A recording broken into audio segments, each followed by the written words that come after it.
What if I told you that one of the most powerful blood sugar lowering tools on the planet isn't sitting in your medicine cabinet?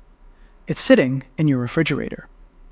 And what if the very vegetable researchers stumbled onto by accident lowered glucose in a way so similar to a leading diabetes drug that it stunned the scientist who found it?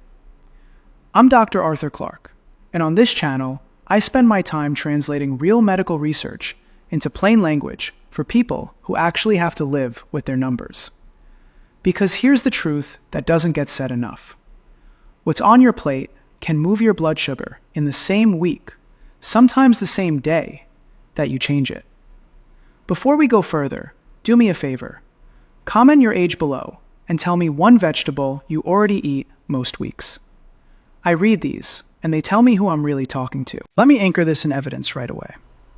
In 2010, researchers publishing in the British Medical Journal pooled 6 large studies and found that people who ate the most green leafy vegetables had a 14% lower risk of developing type 2 diabetes than those who ate the least. 14% from a salad bowl. And that was just the beginning of what the research now shows. So here's my promise to you. Today, I'll walk you through the 5 most powerful blood sugar lowering vegetables backed by human trials, ranked from foundational to genuinely life-altering. Number 5 is where everyone should start. But number 1? Number 1 is the vegetable scientists chose out of thousands of compounds because its effect mirrored a frontline medication, and most people have never been told. Do not skip it. Let's begin. Let's begin with number 5. Leafy greens, spinach, kale, Swiss chard. Here's the simple mechanism. Leafy greens are mostly water and fiber, with almost no usable carbohydrate. When you eat them alongside a meal, that fiber forms a kind of gel in your gut that physically slows how fast sugar is released into your blood. Instead of a spike, you get a gentle rise. On top of that, greens are loaded with magnesium, a mineral your cells need to respond properly to insulin, the hormone that ushers sugar out of your blood and into your cells. The evidence is strong. That 2010 British Medical Journal meta-analysis found a 14% reduction in type 2 diabetes risk for the highest leafy green eaters.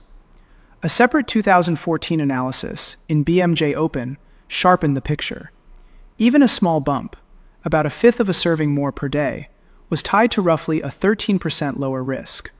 Small, repeated choices, compounding over time. Picture a stand-in for the thousands of people in those studies. A 62-year-old who simply added a fistful of spinach to lunch and dinner most days.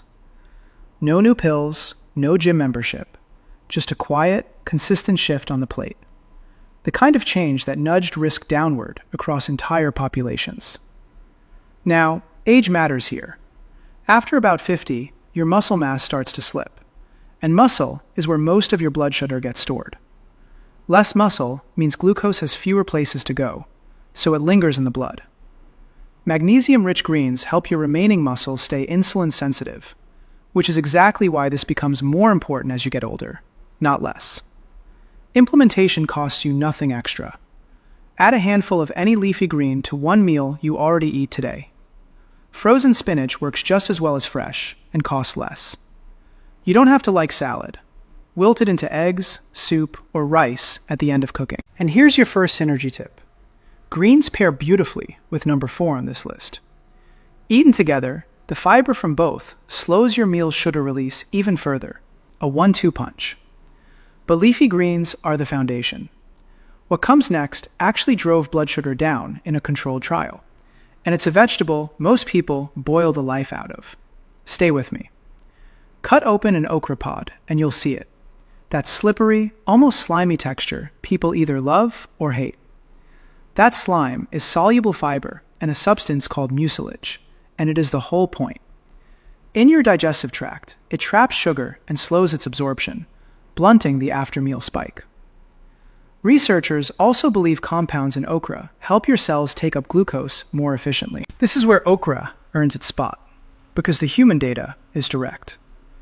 A 2025 systematic review and meta-analysis pooled 6 randomized controlled trials and found okra supplementation lowered fasting blood glucose by about 21.7 milligrams per deciliter, and HbA1c, your 3-month blood sugar average, by 0.42% compared to placebo. To put that in perspective, a fall of nearly 22 points in fasting glucose is the kind of shift that genuinely changes how a number reads on a meter. In one randomized trial of 120 people with type 2 diabetes, published in 2022, okra was tested right alongside participants' usual medications and still moved their glucose markers. Think of the typical participant in those trials, someone in their 60s, already on a glucose-lowering pill, who added okra and saw their morning fasting number ease down over the weeks, not as a replacement for treatment, but stacked on top of it. Why does this matter more with age? After 60, the after-meal glucose spike tends to get sharper and last longer because aging slows insulin's response. Okra's mucilage flattens exactly that spike, the part of the day that quietly does the most damage to nerves and vessels. To use it at near zero cost, slice a few pods and add them to a stew, curry, or stir-fry. The trick: keep the heat moderate and don't overcook, so you preserve that fiber-rich texture rather than destroying it. Synergy tip: okra's soluble fiber compounds with the leafy greens from number 5. Different fibers, same direction. Both slowing sugar's path into your blood. Powerful. But the next vegetable was tested head-to-head against an actual diabetes medication, and the results raised eyebrows. Let's keep climbing. Bitter melon has been used in traditional medicine across Asia and Africa for centuries, and modern science has started to explain why. It contains compounds that behave a little like insulin itself, and others that appear to help your muscle cells pull sugar out of the blood. In plain terms, it acts on more than one pathway at once. The trials are the reason it ranks this high. In one randomized study summarized by the National Health Research Institutes, a water-based bitter melon extract improved fasting blood glucose by about 13.7% over 3 months. A 2020 randomized, placebo-controlled trial in complementary therapies in medicine, following 90 people with type 2 diabetes, found that fasting glucose dropped significantly in the bitter melon group over 12 weeks. And in a landmark 2011 trial, published in the Journal of Ethnopharmacology, researchers compared bitter melon directly against metformin in newly diagnosed patients, putting a vegetable in the same conversation as a frontline drug. Imagine a composite of those trial volunteers: a 58-year-old recently diagnosed, anxious about starting medication, who added bitter melon under medical supervision and watched their fasting number begin to settle. Now, a serious age note, and please hear this one. After 65, kidney and liver function naturally decline, and bitter melon is potent. It is not recommended in pregnancy, in liver disease, or for anyone already prone to low blood sugar, because combined with your medication, it can push glucose too low. This is exactly the kind of food you start only after talking to your own doctor. To try it cheaply, it's sold fresh in many South Asian and Asian grocery stores. Salting and rinsing the slices before cooking tames the bitterness. Synergy tip: bitter melon's insulin-like action pairs with the fiber foods already mentioned. The fiber slows the sugar coming in, while bitter melon helps clear what's already there. Strong medicine from a vegetable. But number 2 is the one nearly every diabetes guideline already recommends, and most people still don't eat enough of it. Technically, the workhorse of the plant world, legumes do something almost no other food does this well. They deliver carbohydrates so slowly that your blood sugar barely notices. They're packed with soluble fiber and resistant starch, a starch that resists digestion, feeding your gut bacteria instead of spiking your glucose. They also produce what scientists call the second meal effect. Beans at lunch can steady your blood sugar even at dinner. The headline trial is hard to argue with. In 2012, Dr. David Jenkins and colleagues at the University of Toronto published a randomized controlled trial in the Archives of Internal Medicine.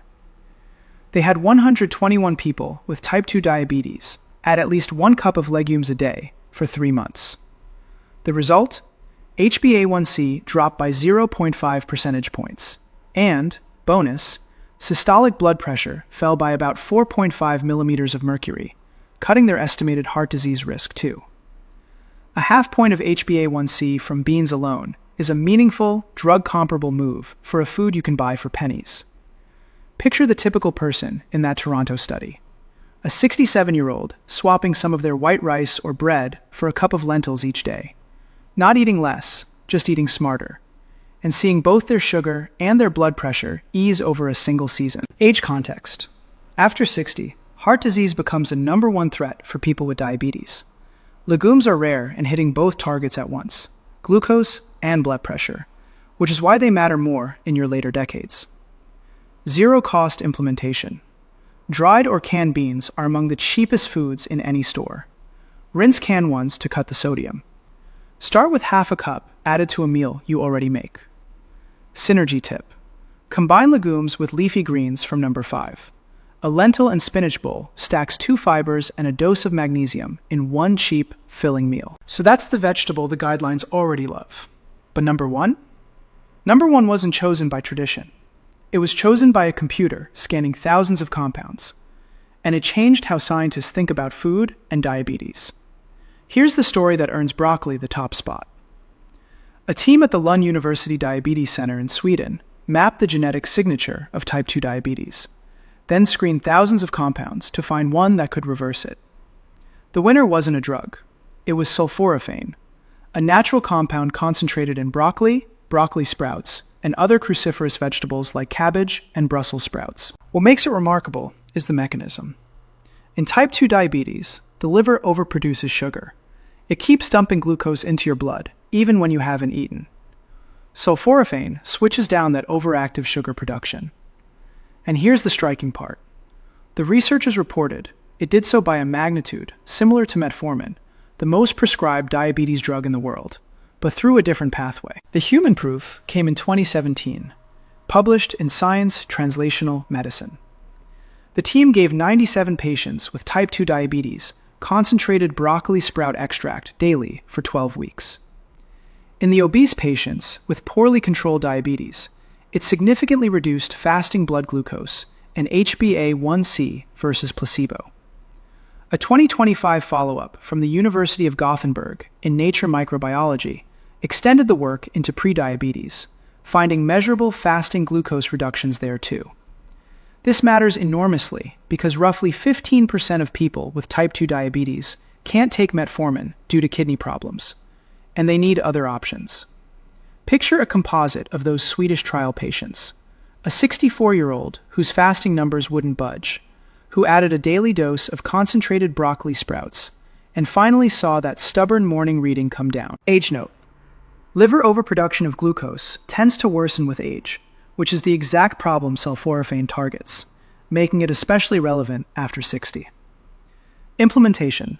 Near-free. Eat broccoli regularly, and add broccoli sprouts when you can. They're far richer in sulforaphane. Lightly steam rather than boil. Overcooking destroys the compound. Adding a pinch of mustard powder to cooked broccoli actually reactivates sulforaphane. Synergy tip. Pair broccoli with the legumes from number 2. Sulforaphane works on your liver's output, while legumes slow the sugar coming in. That's both ends of the equation, covered by 2 cheap vegetables. So, let's bring it home. Number 5. Leafy greens, your fiber and magnesium foundation, tied to a 14% lower diabetes risk. Number 4. Okra. Its soluble fiber dropped fasting glucose by nearly 22 points in pooled trials. Number 3. Bitter melon. An insulin-like vegetable strong enough to be tested against metformin, so respect its power. Number 2. Legumes. A half-point HbA1c drop and lower blood pressure, all for pennies. And number 1. Broccoli and its cruciferous cousins, the sulforaphane that science chose to rival a frontline drug. Here's the message I want you to carry out of this video. Improvement is possible at any age. 60, 70, 80. Your body still responds to what you feed it. The research doesn't have an age limit, and neither do you. Now I want to hear from you. Which one are you starting first? And what's your single biggest challenge in eating better? Tell me in the comments. I read them, and your answer might shape my next video. If this helped you see your plate differently, do 3 quick things. Hit like so more people find it. Subscribe so you don't miss what's next. And share it with someone you love who's managing their blood sugar. You can't change your diagnosis, but starting with your very next meal, you can absolutely change your direction. One honest reminder, these foods are powerful, And that's exactly why you should talk with your doctor before big changes, especially if you take glucose-lowering medication, because together they can drive your sugar too low.